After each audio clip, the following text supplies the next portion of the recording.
meeting. We ready? Yes. There we are. Hello, everybody. Welcome to the March meeting of the Governance and Audit Committee. I have a lot of people in the chamber with me, and obviously colleagues on the screen. I would like to remind people that this meeting is being recorded, and anybody who would like to raise a point or make an observation, if you don't mind raising your hand.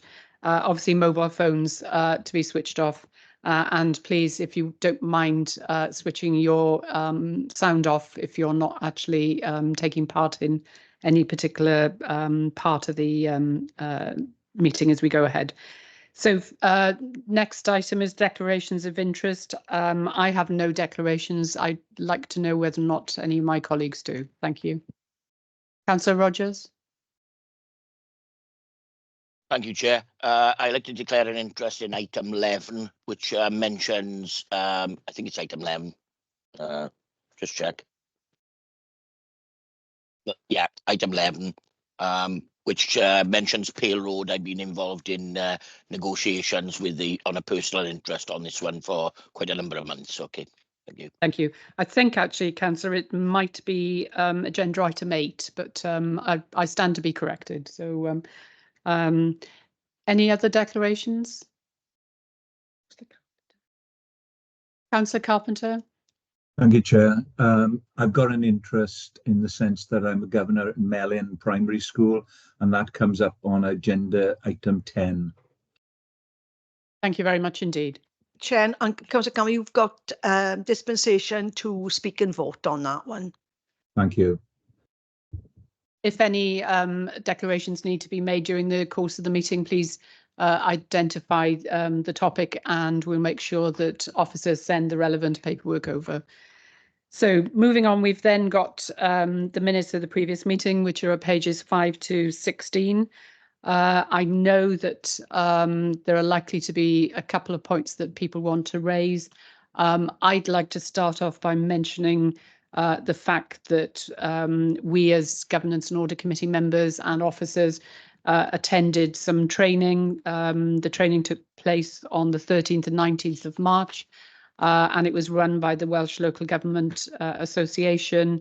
It covered risk management, and I believe that officers would like to just add to the conversation because I think that potentially further training needs to be considered. But before I ask officers, I can see Councillor Rogers, your hand is up. Oh, sorry, I'm okay to wait, Chair. I'll wait till this is over. Okay. Thank you. Officers, anything you want to say about the training? Only that we've heard the anecdotal feedback from yourselves as members, lay members who attended the training sessions. I think it's something that we need to review and have a conversation with the WLG in terms of the content that they presented. And I think we need to look at how we can maybe have a better, more informed offering for yourselves as members. My understanding from the feedback that I've had is that it didn't necessarily achieve what we were hoping it would, but we'll look to address that moving forward. Diolch. Thank you very much. I think that's a fair reflection of matters. Obviously, it's important for us to do any form of training, and training about risk management is vitally important.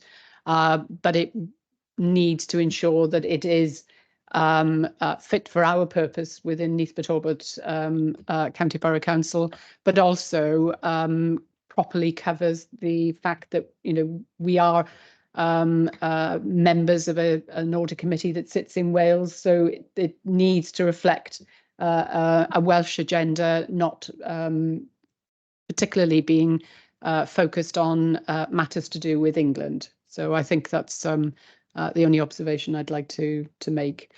So agenda item 3, does anybody have any other points they would like to make? Points for accuracy. Councillor Rogers. Thank you, Chair. Yeah, just come in at this one. It's on page 6. It is of the minutes. Point 4.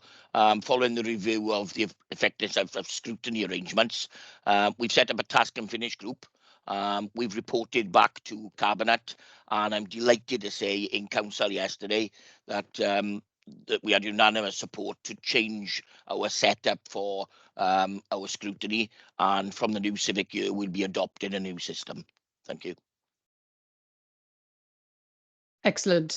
Thank you, because I recall the last conversation in this particular committee. It was on the basis of ensuring that the appropriate chairs of scrutiny committees were able to attend regulatory committees as well. So I welcome that, Councillor Rogers, and look forward to having more feedback in due course. Many thanks, Chair. Thank you. Any other points anyone wants to make? No points of accuracy? In which case, this set of minutes, we need a proposer and seconder to approve, please. Happy to support, Chair. To propose, Chair. Thank you very much. And a seconder? Happy to second.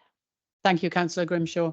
Can you then, if members do not indicate to the contrary by raising their hand, then you will assume that that you're happy with the minutes accuracy. That's. Thank you. Having approved the minutes, we'll move on to the next agenda item, which is agenda item 4, the Audit Wales Strategic Workforce Management, Neath Talbot County Borough Council's organisational response. The papers are at pages 17 to 40. And I know that Audit Wales would like to say something, and also an officer in the room as well. So thank you very much. Thank you, Chair. Alison Lewis from Audit Wales. Hope committee can hear me okay. So thank you, Chair. As you know from receiving our reports in the past, we have a very positive approach here at the Council's Governance and Audit Committee to receiving our reports. The approach we use is that Audit Wales will present a summary of our findings to the committee, and then the relevant council officer will take the committee through the actions the council has taken or is intending to take in response to our recommendations. The Audit Wales report in front of members today, which can be found on pages 23 to 36 of your report pack, is a review we undertook entitled Springing Forward, Strategic Workforce Management. It is pleasing to tell the committee that this is a very positive report from Audit Wales on the work that the council has been doing in this area. I'm delighted to be joined by Jeff Brown from the Audit Wales team, who undertook this review at the council and who will take you through the key findings from our work. He will be followed by Sheena Rees, your Head of People and Organisation Development, who will take the committee through the Council's Organisation Response Form to say what the Council is doing in response to those recommendations. Once both officers have spoken, we'll be happy to take any questions from the floor. So with your permission, Chair, I'll pass over to Jeff Brown to take the committee through the findings of our review. Thank you, Jeff. Thank you very much, Alison Lewis, and welcome, Jeff Brown. And I'd like to start by saying that this is an extremely positive report, and the fact that the council is recognised as having a clear vision is excellent news. So thank you, Jeff. Thank you, Bore Darpawb. Thanks for the opportunity again for being able to present the findings from our work. As Alison's already outlined, it was part of a sort of broader pan-Wales piece of work at all councils called Springing Forward. There were 2 parts to the report. So this is the first part of that, which is on workforce management. There is a second part, which is on strategic asset management, which I'm sure will be coming over the hill anytime soon. But just to recognise, there were 2 different parts to this piece of work. We undertook the work largely between February 22 and October 23. However, in the prior year, in 2021, we had already undertaken a piece of work on workforce management, which we'd fed back to the council. And again, that was a very positive picture. So this work sort of built on that prior piece of work. I think as we've already alluded to, very positive report. At paragraph 10, we sort of set out the overall conclusion. Paragraph 11, we set out the overall conclusion, and that was looking to answer a sort of overarching question, which was, is the council's strategic approach to workforce strengthening its ability to transform, adapt and maintain the delivery of its services in the short and long term, and that's found at paragraph 10. So that was the overarching question. The report has been, agreed in terms of factual accuracy with the council, and a final issue has been put on our website. So today is really about focusing on the recommendation. So, Chair, can I assume that members have had the opportunity to read the report? I was only planning to focus on the sort of key messages, if that's okay. Yes, certainly. We always work on the basis that there's an expectation that everyone will have read the papers beforehand. So please, you pick out any bits you want to cover. Excellent. Okay. Thanks, Chair.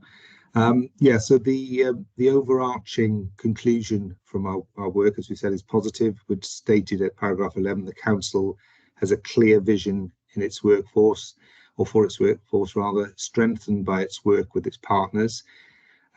In support of that overall conclusion, the report is divided into 3 broad areas, and each of those have got a sort of summary conclusion. So the first one on page 7 is around strategic workforce vision and strategy, and there we said the council has a clear vision for its workforce, which continues to be a strategic priority for delivering its wellbeing objective.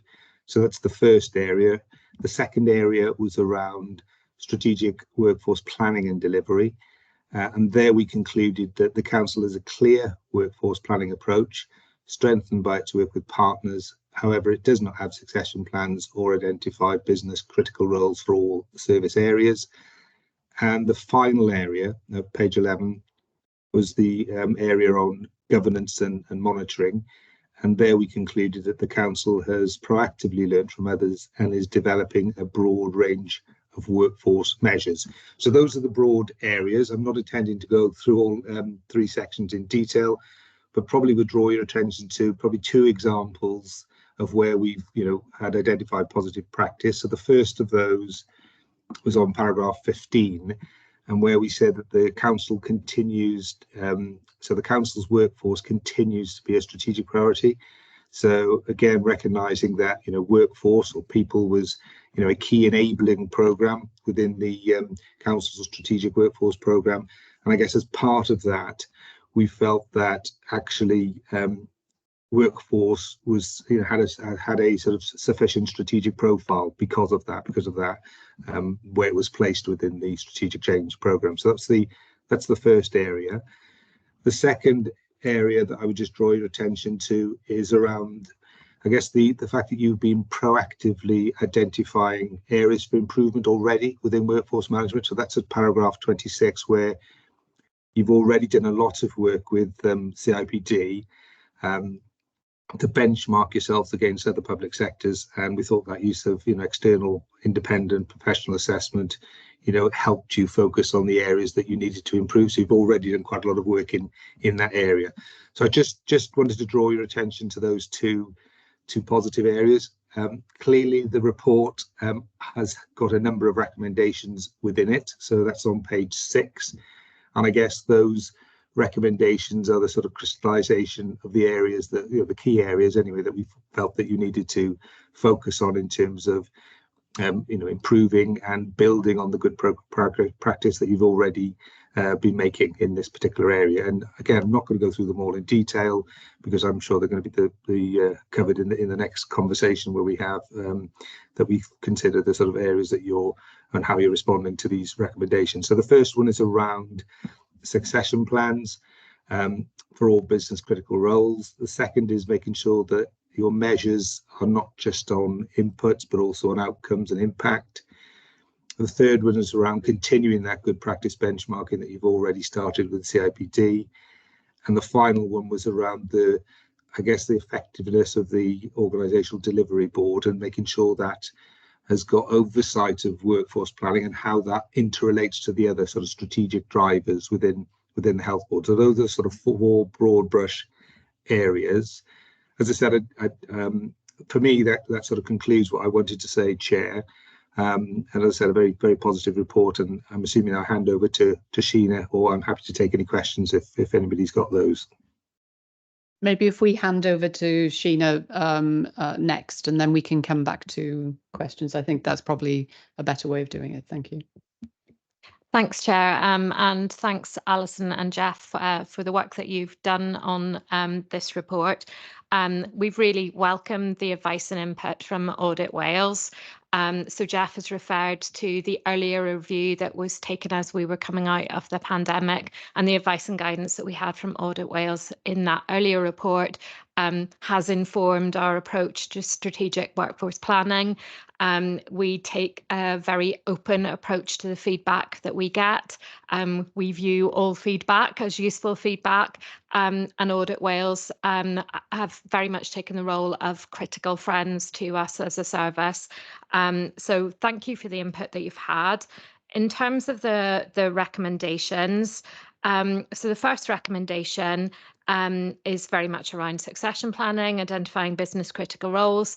And this underlines the importance of the work that we've been doing on trying to embed workforce planning at a service level as well as the strategic level. So to move away from workforce planning being something that's done in the centre by the HR team, but something that involves all managers in that process to plan what is our biggest asset, our workforce, which, as Jeff and Alison have said, is of strategic importance to the council.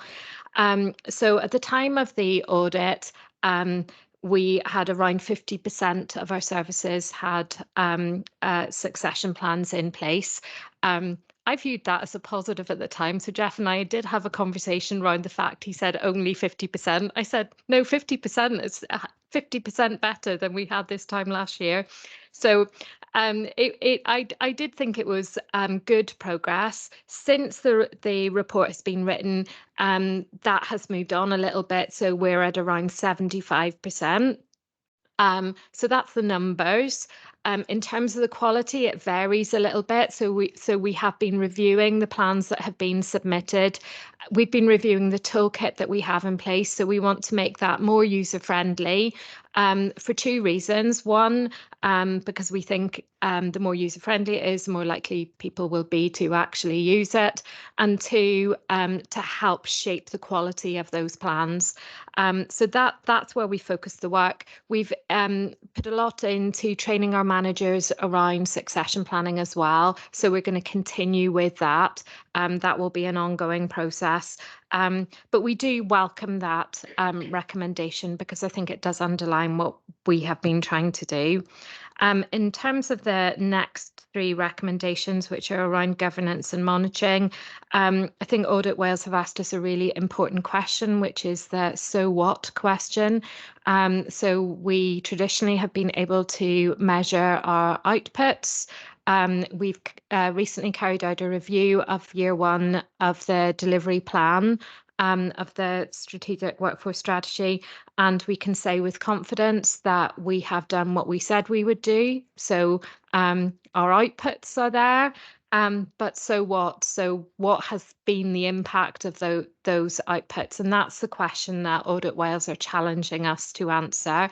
So that is an area that we are paying particular attention to. We have, as I've said in the report, we've created the HR data and people analytics team within HR. We are developing the skill sets of that team. So we've got 4 members of staff who are studying for a qualification in data analytics. They have the HR professional qualification. So those two things hand in hand, we hope will lead to some really good people, workforce, data analytics over time. We have also completely changed our practice. So rather than being an HR team that tells people things, we are the professional experts and we've had a look at the research and we can tell you this is the recommended guidance.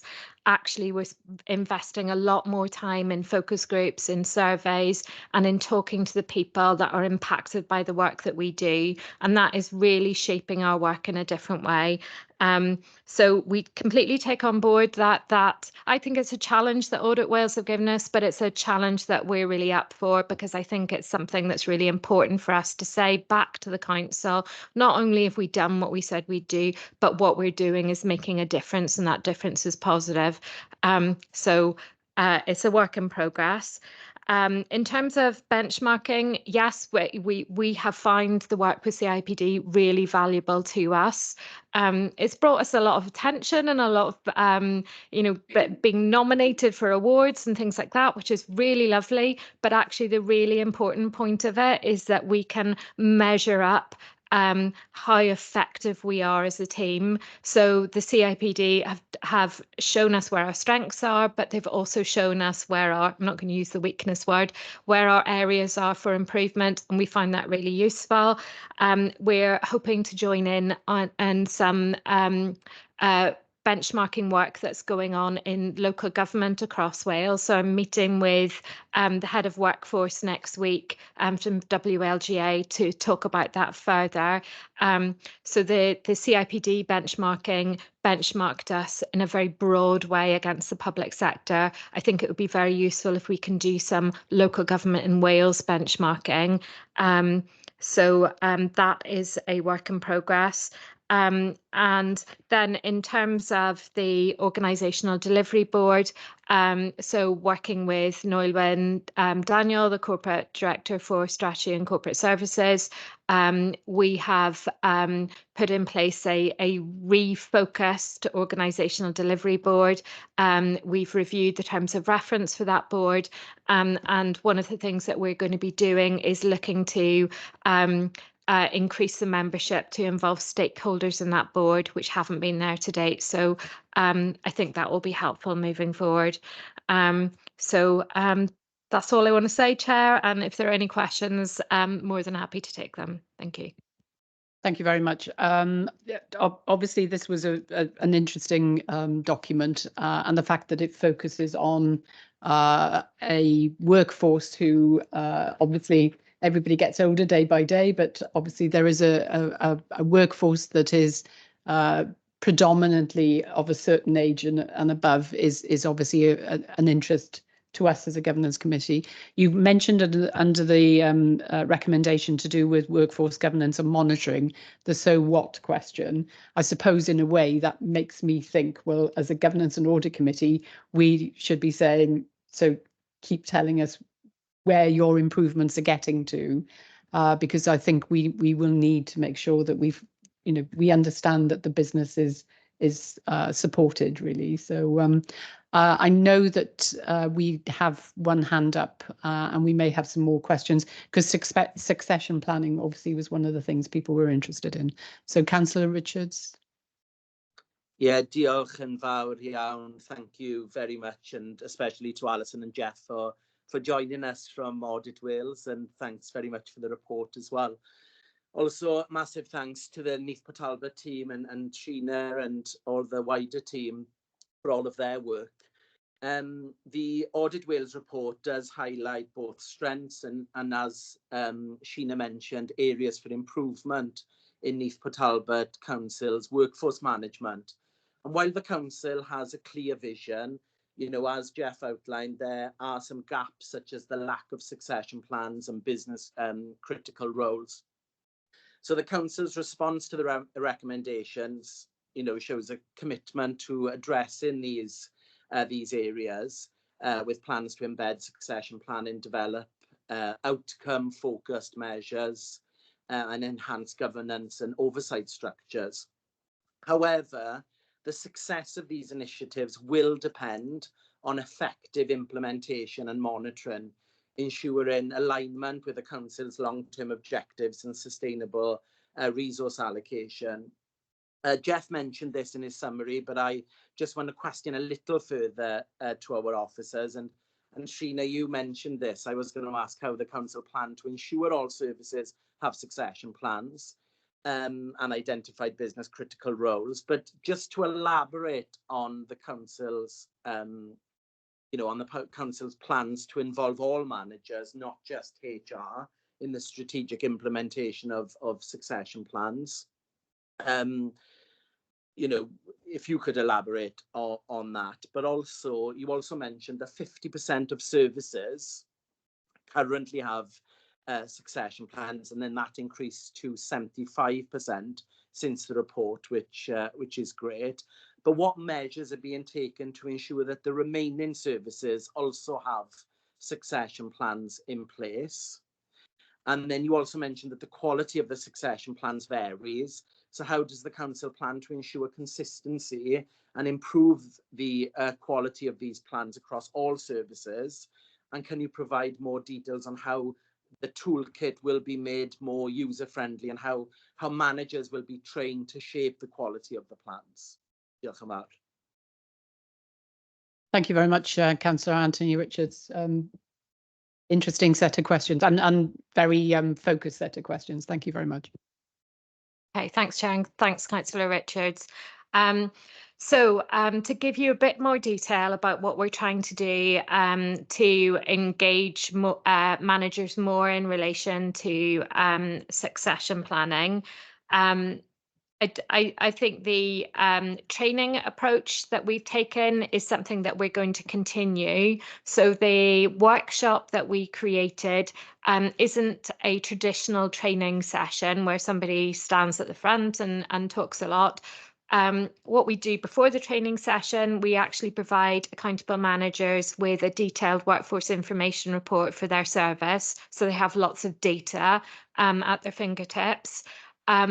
And the workshop session takes them through the succession planning toolkit so they can start actually completing the succession planning toolkit using the data that they have there and then in the session. So hopefully by the end of the workshop, they already have a partly completed document. It won't be a fully completed document because there will be other things that they need to follow up on. They may want to sit down with their supervisors, the managers that they work with, and actually work through the plan a bit more, but they will have made a really good start on it. So that's one thing that we're going to continue. Our accountable managers aren't a static group either. So people will leave and new people will start. So we've now moved the succession planning. So to begin with, we held about 6 or 7 workshops to get the full complement of accountable managers up and running with it. We've now moved it into our core business as usual training. So it'll be provided as part of the annual provision. So as new managers come into place, they will be able to access the workshops. In terms of the review of the toolkit, so we held focus groups with managers who had used the toolkit itself, and we also carried out a paper-based review of the succession plans that had been submitted. They did very much vary in quality. And that's okay because it was year one, and for some people this was a completely new thing to do. But one thing we picked up on was that managers seem to place a premium on the idea that the more business critical posts they have in their team, the better that was for their team.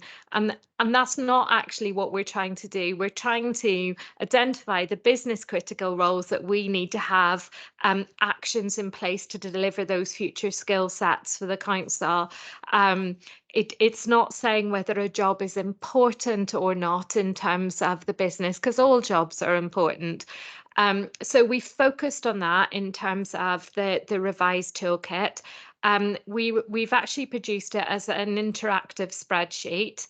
I'm going to get out of my own particular technical comfort zone in a minute if I talk about the interactive spreadsheet too much.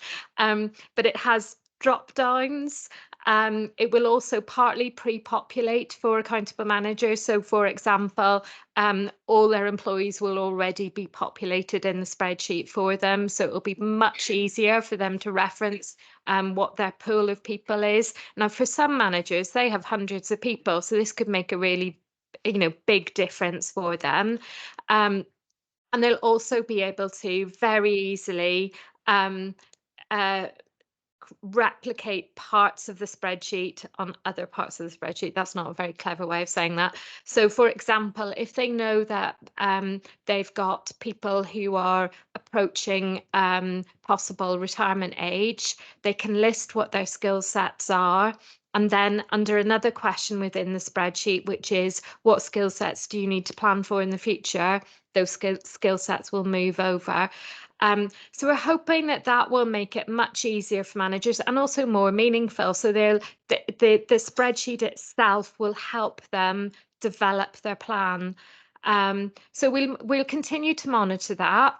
What we're planning to do is we are going to take all the succession plans that have already been submitted and we're going to move them into the new format and then sit down with those managers and say, we've done this bit of the work for you. We've moved it into the new format, but there are some gaps now. So can we go through those gaps together? So that's the approach we're taking. We've also, and that's something I haven't mentioned, is that we've created the talent management team. So we've created the talent management team within the HR service, and they are very much looking at their future focused, and they're looking at the skill sets we're going to need coming down the line. They have an external focus, so working with colleges, universities, saying to them, these are the skill sets we need in the organisation. How can we plan together for them? So we've done a piece of work with Swansea University around engineering, career pathways into the council, focusing on graduates and graduate apprenticeships and work placement schemes, but then also working with local colleges, focusing on apprenticeship routes. So it's not just degree level people we're looking at different routes in to the same career pathway. So that's the external focus, but we're also going to have an internal focus of that team looking at our existing workforce and ensuring that they understand the career pathways that are open to them in the jobs that they're in, but also the other possibilities for them. So we may have people who are thinking, I'm not quite enjoying this particular job. I'm not sure I'm the right fit for this particular work. But actually, we've got hundreds of career possibilities across this organisation that whilst it makes the work of HR much more complicated, it does mean that we've got lots of different places that we can point people to. So we're not losing that corporate knowledge then. So even though they might be changing their profession, their career pathway, going in a completely different direction, actually they will bring with them a corporate knowledge about the organisation, and that's something that's really valuable for us to try and keep in the council. So the talent management team is an additional level of support to managers. They're focusing on hard to fill. They are focusing very much on the business critical. So and another thing that we're trying to show managers is that by completing a succession plan, there is an outcome from it. The so what, I've completed this plan, actually something's going to happen because they've completed that plan. I hope that answers all your questions, Councillor Richards. If I've left anything out, please let me know. No, thank you very much, Sheena, for that comprehensive answer. I think it's reassuring to hear that strategies are being employed to sort of mitigate the threats associated with varied succession planning, you know, such as siloed thinking or a talent drain, and risks of gaps in critical roles or skill sets. So yeah, thank you very much, and I look forward to hear about how you're going to maximise that effectiveness as well. So diolch yn fawr. Thank you very much. And it's interesting to go back to the fact that council employs over 6,000 people. So when you're talking about opportunities, it's an important message to recall. I believe that one other councillor might have wanted to say something. Councillor Richards, Peter Richards, did you want to add anything? Yeah, to be honest with you, I think so Anthony Richard asked the same question that I had, and I think I've had an excellent response from Sheena. So thank you for that. Thank you. I don't know if anybody else, any of my colleagues want to make any other observations. If not, obviously this report is here for information, and therefore we're going to note the report. So thank you very much indeed, and thank you for attending and giving us such a complete overview of matters. We'll be interested in developments over the next couple of years. So thank you very much indeed. So the next agenda item is agenda item 5, which is the Audit Wales work programme and timetable. I should note that the paperwork, there's a reference to Q2, whereas in fact the document, the update is in relation to Q3. So if we can just note that for the minutes, thank you. And officers are going to introduce the reports, and then I'll ask members for any questions. So, so thank you very much indeed. So Alison Lewis from Audit Wales is going to introduce the report first. Thank you. Thank you, Alison. Thank you, Chair. This is just the standard quarterly update on the work of Audit Wales, Care Inspectorate Wales and Estin that we share with the Governance and Audit Committee to keep you updated on the work that is being undertaken.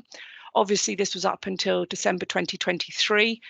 So there's just a couple of updates to make the committee aware of in terms of the local work in Neath Port Talbot Council. So on page 52, it references the thematic reviews. And just to refresh committee, thematic reviews in our terminology is work that we undertake at each local council, but we undertake it across all 22 councils. That's our sort of definition of a thematic review. So we've got two coming up, one on commissioning arrangements and one on financial sustainability. And we've had the initial setup meetings this week with Noel Daniel and his team on those. But the planned delivery timetables have altered slightly from what's in the work programme in front of you. So our planned delivery window for financial sustainability is now April to July, and the commissioning work will follow this review and be undertaken in the autumn.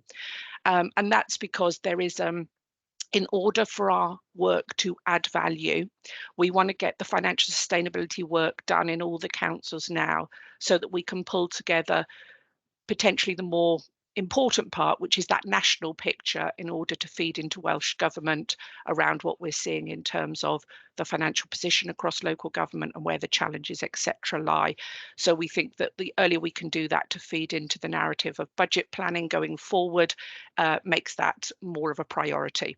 So that's all I needed to bring committee's attention to. Happy to take any questions or queries if the committee have any. Other than that, it's just for your information. Thank you. Thank you very much. Councillor Grimshaw, your hand is raised. Thank you. Thank you. I'm sure there's a reason for this. I just wanted to kind of understand the report at a deeper level. So on page 47, under kind of the Wellbeing of Future Generations Act, it's not got a, it's kind of not applicable for the date and stuff like that. I was just wondering why that was. Okay, so I'm just scrolling up to page 47, bear with me, to make sure I don't sit. Okay, so yeah, so as sort of we have, this is obviously going back to 21-22 performance audit work. So as part of our duties under Section 15 of the Wellbeing and Future Generations Act, we have some things set out in law that we have to do. And one of those is to review wellbeing objectives. So we have to review wellbeing objectives on behalf of that legislation, and we have to then lay a report before Welsh Government in every 5-year period. I think that's the kind of mechanics of it. So what we do with that is we will undertake that work, usually driven by when the council is resetting its wellbeing objectives. So we have done a piece of work around this, but it was when the council reset its wellbeing objectives. So it was the year later. So it's been done, so no problem. Again, committees had that report in terms of, we didn't, if I remember rightly, we didn't have any kind of big red flags around that. So yeah, that it's more that it's a cyclical piece of work. So it just depends when it's most relevant to do it. I hope that helps. Yeah, that's really helpful. Great, thanks. Thank you very much. I don't know if any other colleagues have any. Oh, Councillor Peter Richards, thank you. Thank you, Alison, for the report. On the subject of thematic review and schedule care, how will that be brought? Will that be a holistic whole Wales report coming together, and where would we be able to eventually view that? Yeah, so the unscheduled care report is running a little bit behind. It's quite an exciting piece of work, because obviously we have local government performance audit, and then we have another team that does auditing of health. This piece of work was sort of a combined piece, because we know the challenges around unscheduled care they start in the care system, don't they? And then there's hospital, and whether people can get back out of hospital and what's causing those blockages. And committee may have heard of things like delayed transfers of care, and been quite a lot in the media about this. So we understood, a couple of years ago, that this was really a very difficult kind of piece that was going on, in terms of both the demand pressures in social care that sits with the councils, and then the demand pressures in health around that. So we've tried to do this joint piece of work, which has kind of proved a bit more challenging. There's been obviously a lot of pressures in health, so we've had to kind of delay some of our work there to enable them to do that. So the upshot is, we were looking both at local government and health, and that piece of work is now done, and the field work is concluded. The reporting will be on a health board basis. So when the draft report gets issued, it will get issued to the directors of social services in local councils and the relevant people in health. And we're going to ask for them to respond sort of collectively on that. So they have sort of regional partnership boards and things. So that's going to be the mechanism. The first one to go out the door was up in the north of Wales, because again, there's been some well publicised particular challenges up there. But the other reports are available in draft. I don't think they've yet been issued to the councils and the health board, but I do understand it is imminent. So once everybody's seen that report and had an opportunity to comment, then once the report is finalised, it'll happen as normal. It will come through to Governance and Audit Committee in due course, as all of our reports do. I hope that helps. Yeah, thank you, Alison. That's excellent. I think the biggest single challenge we all have is this indicator. So certainly be keeping an eye on that. Thank you. Thank you, Chair. Thank you. Thank you very much. Any other observations from colleagues? I believe officers may want to add something. Nope. In which case, this report is for information, and then it's a matter of us noting it. So we note the contents of the report, and thank you, Audit Wales, for a comprehensive piece of work. So thank you very much indeed. The next agenda item is agenda item 8, and again, it's an Audit Wales matter. This relates, sorry, 6. I'm obviously becoming dyspraxic, I think. So agenda item 6 is the Register of Regulators report and recommendations, which can be found at pages 63 to 72. So officers are going to introduce the report, and Louise, I believe you're going to assist us with that. Thanks, Chair. So the regulators report is a standing item on the agenda. Since we brought it to committee in January of this year, there's been an additional 2 national reports released by Audit Wales, one around sustainable development, making the best use of brownfield sites, and the second from firefighting to future-proofing, both with a number of recommendations for Welsh Government and local authorities. Excuse me. Both these reports have been sent to relevant officers within the authority. There's also one local report around the use of performance information from a service user perspective, which will be brought to the next Governance and Audit Committee.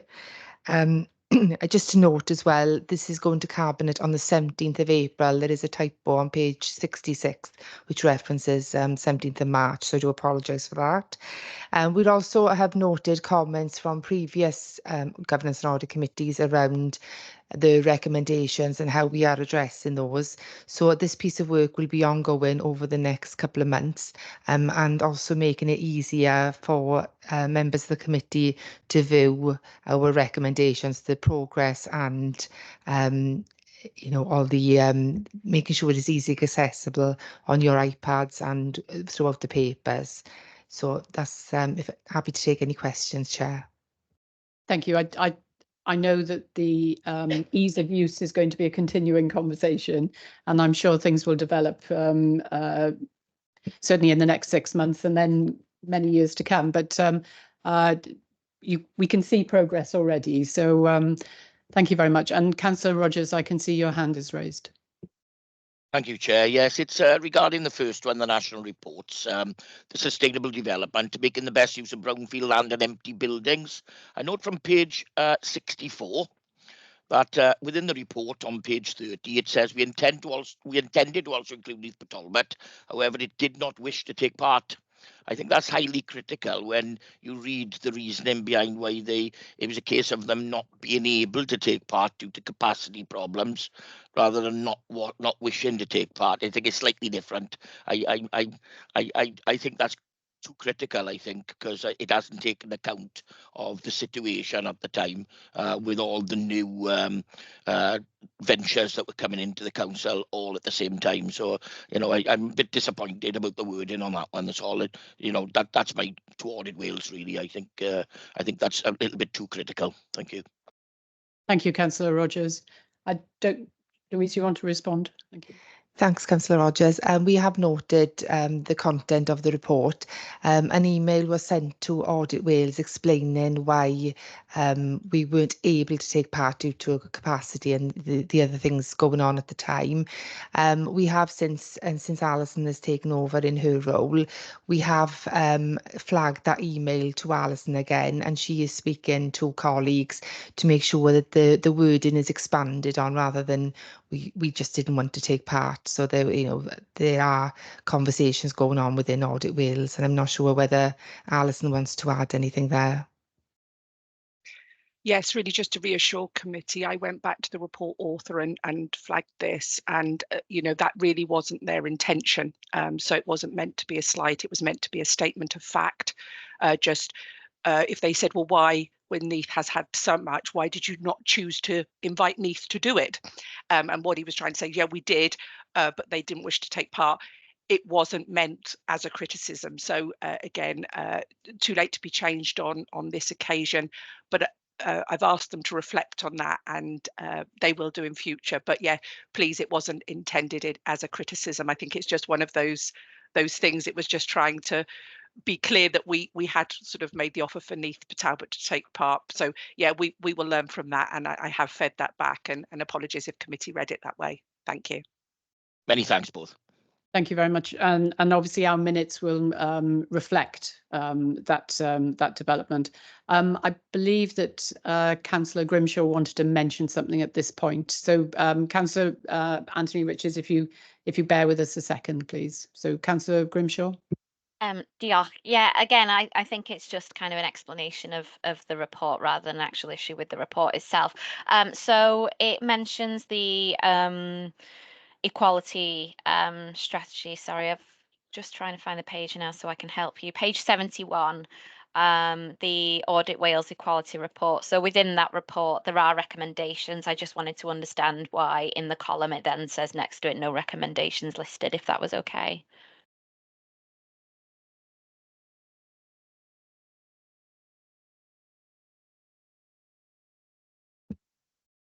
I know everybody's just looking for the relevant part of the papers. If you could bear with us a second, Councillor Grimshaw. And obviously, again, yeah, no rush. We come back to a bigger document, which makes it less easy to read and identify the points. So thank you.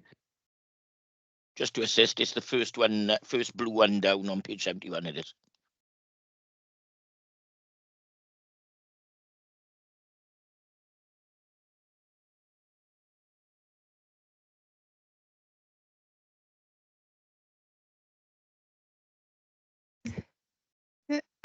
Thanks, Councillor Grimshaw, for bearing with us. Just to note, this is an Audit Wales sort of their progress on equalities, so there was nothing for us to note. So the recommendations, sorry, nothing for the local authorities to note. This was purely Audit Wales progress. Hope that answers your question. Yeah, that's helpful. Thank you. And again, when the paperwork is looked at, it's about identifying, the relevant tasks and making progress, I think. So excellent. Officers have nothing else to add. So Councillor Anthony Richards, thank you. Yeah, diolch yn fawr, Cadeirydd. Thank you very much. Could the officers, or maybe this is better directed at the Director of Strategy and Corporate Services, provide some insights into any initial feedback or responses received from relevant officers regarding the recommendations presented in the report, and how these responses might inform future actions and decision-making processes within the Council? Diolch. Diolch yn Nghorydd Richards am y question. Thank you for the question. This is an area I think Louise alluded to at the start that we will be reviewing as a council in terms of when these recommendations are made by Audit Wales. Clearly, every report as a local authority, we have to respond with a response form which outlines the actions that we will be taking to address the recommendations made by Audit Wales. I think we've highlighted previously that we do need to strengthen our approach to monitoring these actions that have been stated by officers. So that is a piece of work that we will be progressing over the next couple of months to ensure that the learning from these reports is taken on board, that the actions agreed are implemented. And more importantly, I think it's important that we understand whether it's had the desired impact in terms of those actions. So you can have a series of actions against the recommendation, but if it doesn't make a difference, maybe they've undertaken the wrong actions. So I think we need to figure out a mechanism for assessing the effectiveness of the actions taken and whether they have actually addressed the recommendations made by Audit Wales. So like I said, there is a piece of work to be done in this area to ensure that we as officers can give you, as a committee, assurances that the work is progressing as we would expect, and ensure that we meet the desired outputs really from Audit Wales as well. Diolch. Thank you.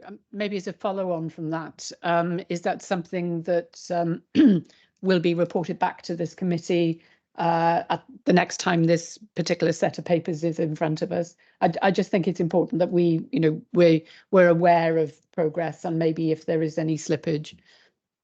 Diolch, Cadeirydd. Yes, we'll certainly keep the committee informed of our progress.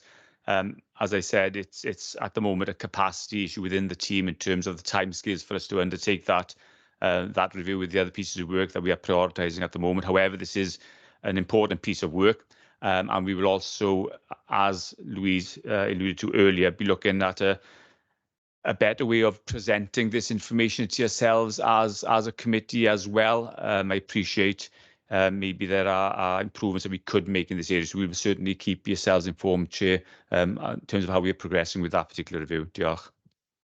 Thank you very much indeed. Do colleagues have any further points they want to raise? If not, this report is for information and therefore we note its contents and move on to the next agenda item, which is agenda item 7. The draft internal audit strategy and internal audit plan for 2024-2025 to be found at pages 73 to 98. And I know the head of audit is going to present the document. Thank you. Thank you, Chair. This is the annual public report we bring to you on the internal audit strategy, the internal audit draft plan for 24-25 and the internal audit charter. Is brought to you in line with the public sector internal auditing standards, and so that you can comply with your terms of reference. The report is for decision. I think it's very self-explanatory as you have this on an annual basis, but happy to take any questions, Chair. I've got one observation before I open it up to colleagues. On page 93, it says the normal course of communication with councillors will be via the Governance and Audit Committee, which meets 4 times per year. I know it's about communicating with councillors, but we have to remember that there are lay members, not just within this committee, but within other committees. So just for future reference, it's very important that, much like the training the other evening, it was presuming that everything related only to councillors, which obviously it doesn't. So thank you. I can see some hands up, and Councillor Rogers, if you could go first, please. Thank you, Chair. It's just a follow-up from information we had at a previous meeting from Anne-Marie, where we were having problems with sickness of staff. And I can see the plan. I just look in for a little bit of an update about our chances of completing all the audits, because obviously we've had to move some into the following subsequent year because we weren't able to complete them because of a capacity issue. How confident are we is that we can actually complete this plan this year? Thank you, Councillor Rogers. Just to update you on our staffing situation, we have recently appointed a new trainee audit post, which we had as a vacancy last year. This is noted in the next agenda item, and they will be starting in April. We have built in more contingency days this year so that we can ensure we are going to complete the plan. Obviously, we've taken this on board with all of the risks going on and everything, but we will be up a member of staff. We have got one member of the staff on sick at the moment, but hopefully they will be back for the start of the new year. So but we are confident we will get there this year. So. Thank you for that reassurance, Diane. Thank you. And Councillor Grimshaw, thank you. Thank you. I just wanted to kind of draw attention to the on page 82, the leisure services insourcing. Obviously that's a really huge decision for the council, and I know that decision was delayed. As part of the audit, I can also see that obviously the steering group was attended. As part of the audit, are we looking at the risks of that delayed decision, or is that not part of the competency? No, that won't be part of the competency at the moment. What we will be doing, we'll be looking at any risks and governance issues as we need to address them beforehand, and then we will be bringing in to the next audit plan, or whenever the service comes in, we will be looking at all of the issues then and building in more days then. Thank you very much. Do any other colleagues have any comments at this stage? Am I able to just ask additional question, if that's okay? Yes, that? Certainly. Thank you.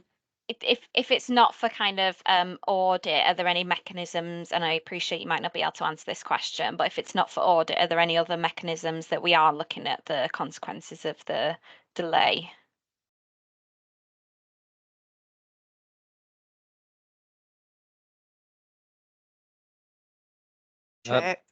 Sorry. I don't know whether or not, Councillor Grimshaw, that would be an issue when the item is brought to a scrutiny committee. So I think that would probably be the best place to raise that, is at when the item is brought back.